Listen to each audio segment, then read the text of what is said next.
Neste novo vídeo da série Viagem na História, vamos abordar uma gravura que descreve o carro de boi. Esta gravura foi impressa a partir dos desenhos de um tenente inglês chamado Henry Chamberlain, que esteve no Brasil entre os anos de 1819 e 1820. Esta gravura, assim como outras que ele fez, foram publicadas no ano de 1822 em Londres. Então, neste vídeo eu vou tomar por base a gravura e a descrição feita pelo Henry Chamberlain e também conhecimentos próprios transferidos pelo meu pai, que ele chegou a ver os carros de boi na primeira metade do século XX, porque o pai dele era também fazendeiro. Entretanto, nos primeiros anos e primeira metade do século XX, certamente os carros de boi somente circulavam em fazendas, estradas rurais ou até os arrabaldes de algumas cidades do interior do Brasil. E neste vídeo vamos ver também outras gravuras onde aparece também o carro de boi, gravuras estas a partir de desenhos feitos na mesma época. Então, primeiramente, vamos ver como era o carro de boi na visão deste inglês. Em seu pequeno texto, ele disse que o carro de Portugal, que assim também era chamado, era usado no Brasil com todos os seus defeitos. Embora destruindo ruas, calçadas pavimentadas, continuava em uso permanente no Brasil, como também em Portugal. Aqui agora eu vou introduzir um comentário meu baseado no que eu já escutei.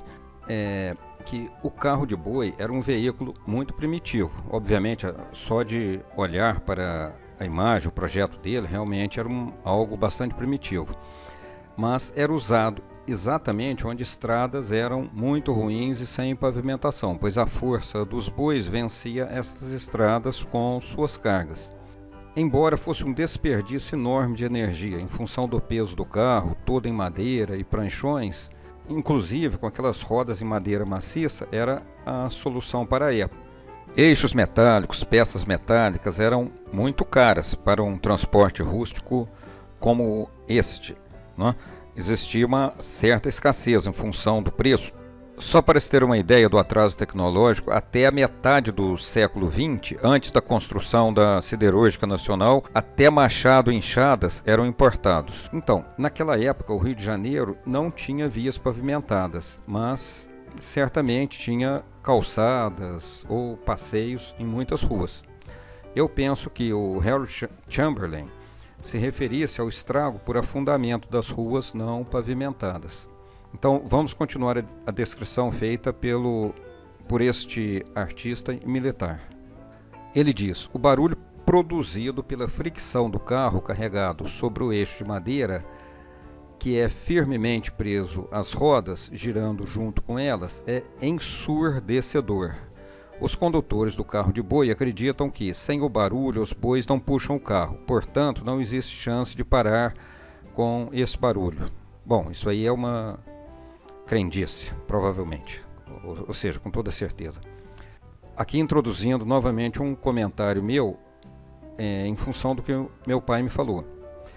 Ele viu o carro de boi principalmente quando criança ou jovem na primeira metade do século XX, e disse que o condutor carregava óleo de mamona colocada dentro de um chifre, né?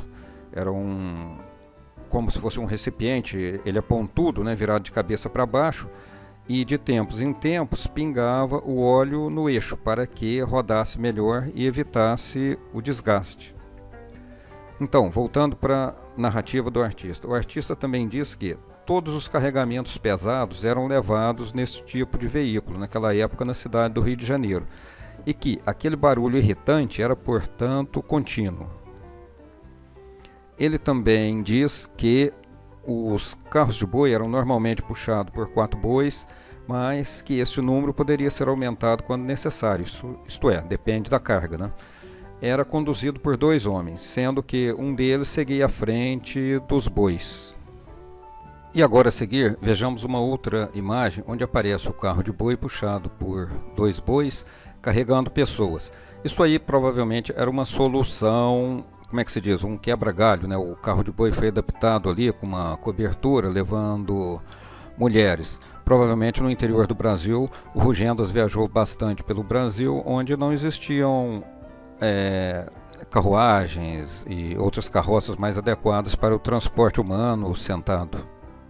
Nesta outra imagem, cujo desenho foi feito por volta de 1810 pelo pintor Richard Bate, nós vemos um carro de boi puxado por 2 bois. Esta cena se passa na antiga Rua Direita, atual 1º de Março, aí em frente à igreja da Santa Cruz dos Militares, onde vemos a esquina com a Rua do Ouvidor. E agora vamos voltar à gravura do Harry Chamberlain e ver o final de sua descrição. Ao descrever a gravura, ele diz que os 2 homens de uniforme em primeiro plano são postilions, ou, como se chamava em português, boleiros, que pertenciam aos quadros da família real.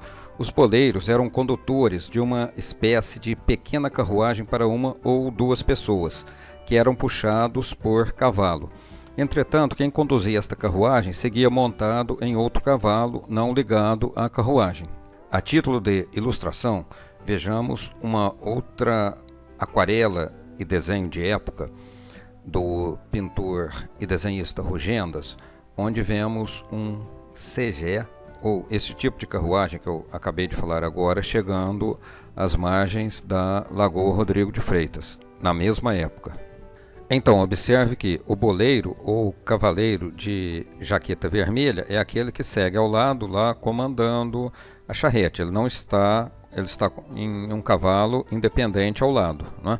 Lá dentro do segé se encontra o patrão, seja lá quem for, uma autoridade. E observe que também de pé, segurado atrás do segé ou desta pequena carruagem, segue um criado.